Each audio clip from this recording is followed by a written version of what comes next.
Assalamualaikum warahmatullahi wabarakatuh. Saya Muhammad Rizky Ansruwo, NIM 12621011021 dari kelas TPIN 5B. Baik, langsung saja ya. Soal yang pertama yaitu mengapa seorang calon pengajar BIPA harus mampu menyusun perencanaan pembelajaran BIPA.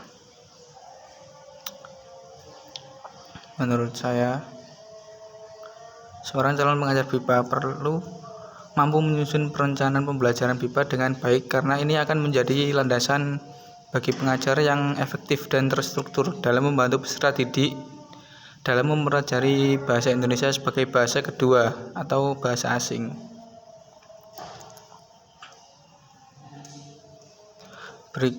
Ada beberapa alasan mengapa keterampilan menyusun perencanaan pembelajaran BIPA ini sangat penting. Yang pertama itu mendesain pembelajaran yang tepat. Dalam menyusun perencanaan pembelajaran BIPA, calon pengajar BIPA perlu mempertimbangkan kebutuhan, kemampuan, dan latar belakang peserta didik. Dengan memahami peserta didik secara menyeluruh, perencanaan pembelajaran dapat dibuat sesuai dengan tingkat keterampilan dan kebutuhan individu peserta didik, sehingga memberikan pengalaman belajar yang efektif dan efisien. Yang kedua, yaitu menyusun perencanaan pembelajaran yang terstruktur. Perencanaan pembelajaran BIPA membantu calon pengajar BIPA dalam mengidentifikasi tujuan pembelajaran yang jelas dan langkah-langkah yang perlu diambil untuk mencapai tujuan tersebut. Dalam perencanaan, calon pengajar BIPA dapat menyusun materi pembelajaran yang terorganisir, langkah-langkah pembelajaran yang sistematis, dan penilaian yang relevan. Hal ini akan memastikan bahwa semua aspek penting dalam pembelajaran BIPA difokuskan dan diajarkan secara teratur. Yang ketiga, meningkatkan efisiensi pengajaran. Dengan adanya perencanaan yang matang, calon pengajar BIPA dapat merencanakan sumber daya yang diperlukan untuk mendukung pembelajaran BIPA, seperti materi ajar, bahan pendukung, media pembelajaran, dan evaluasi. Yang keempat, mengukur progres dan mengevaluasi hasil pembelajaran. Perencanaan pembelajaran BIPA memungkinkan calon pengajar BIPA untuk merencanakan penilaian dan evaluasi yang relevan untuk mengukur progres peserta didik.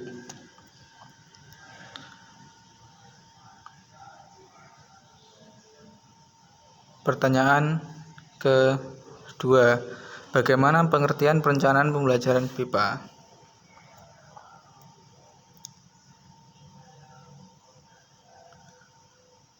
Perencanaan pembelajaran BIPA adalah proses merancang atau mengatur kegiatan pembelajaran bagi pembelajar BIPA bahasa Indonesia bagi penutur asing.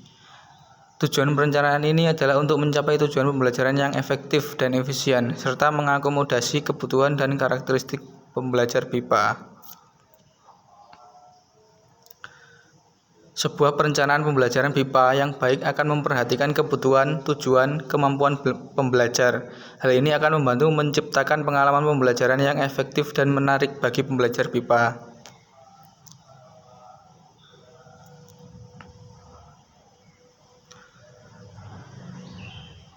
Ada beberapa komponen utama dalam perencanaan pembelajaran BIPA,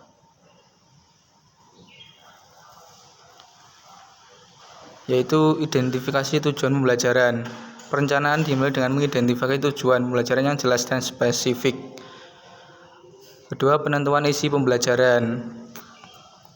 Perencanaan melibatkan penentuan konten atau materi pembelajaran yang relevan dengan tujuan pembelajaran.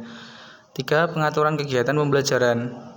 Perencanaan pembelajaran juga mempertimbangkan pengaturan kegiatan yang variatif dan menarik untuk memfasilitasi pembelajaran yang efektif. 4. Seleksi metode dan strategi pembelajaran. Pemilihan metode dan strategi pembelajaran yang tepat juga menjadi bagian penting dalam perencanaan.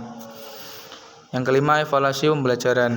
Perencanaan juga mencakup cara-cara untuk mengukur pencapaian tujuan pembelajaran. Soal yang ketiga, yaitu komponen apa saja yang terkait dengan perencanaan pembelajaran BIPA.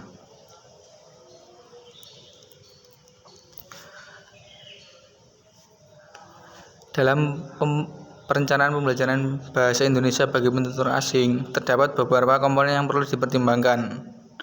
Beberapa komponen tersebut diantaranya yang pertama adalah tujuan pembelajaran. Pada tahap perencanaan, tujuan utama pembelajaran BIPA perlu ditetapkan. Tujuan ini harus spesifik terukur, dapat dicapai, relevan, dan berpijak pada kebutuhan dan kemampuan peserta. Yang kedua, konten pembelajaran.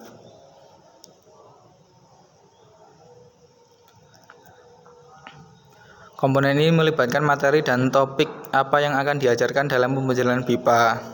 Yang ketiga, metode pembelajaran. Metode pembelajaran harus efektif dipilih dengan mempertimbangkan karakteristik peserta dan tujuan pembelajaran. Metode yang umum digunakan dalam pembelajaran BIPA meliputi pengajaran langsung, permainan peran, penugasan kelompok, simulasi situasi nyata, dan lain sebagainya. Yang keempat, materi pembelajaran. Materi pembelajaran BIPA harus disusun dengan cermat dan relevan dengan tujuan pembelajaran. Materi tersebut dapat berupa teks, audio, video, permainan, dan sumber daya lainnya yang mendukung pembelajaran bahasa. Yang kelima, evaluasi pembelajaran. Komponen evaluasi bertujuan untuk mengukur kemajuan peserta dalam mempelajari bahasa. Evaluasi ini dapat dilakukan melalui tes, tugas tertulis, presentasi, observasi, atau portofolio hasil kerja peserta. Yang keenam yaitu sumber daya pembelajaran. Penting untuk mempertimbangkan sumber daya yang tersedia dalam perencanaan pembelajaran BIPA. Sumber daya ini mencakup buku teks, audio, video, perangkat keras dan lunak, serta akses ke internet. Yang ketujuh, penjadwalan pembelajaran.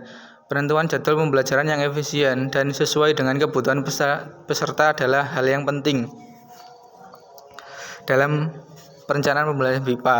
Penjadwalan yang baik akan membantu mengoptimalkan waktu belajar peserta.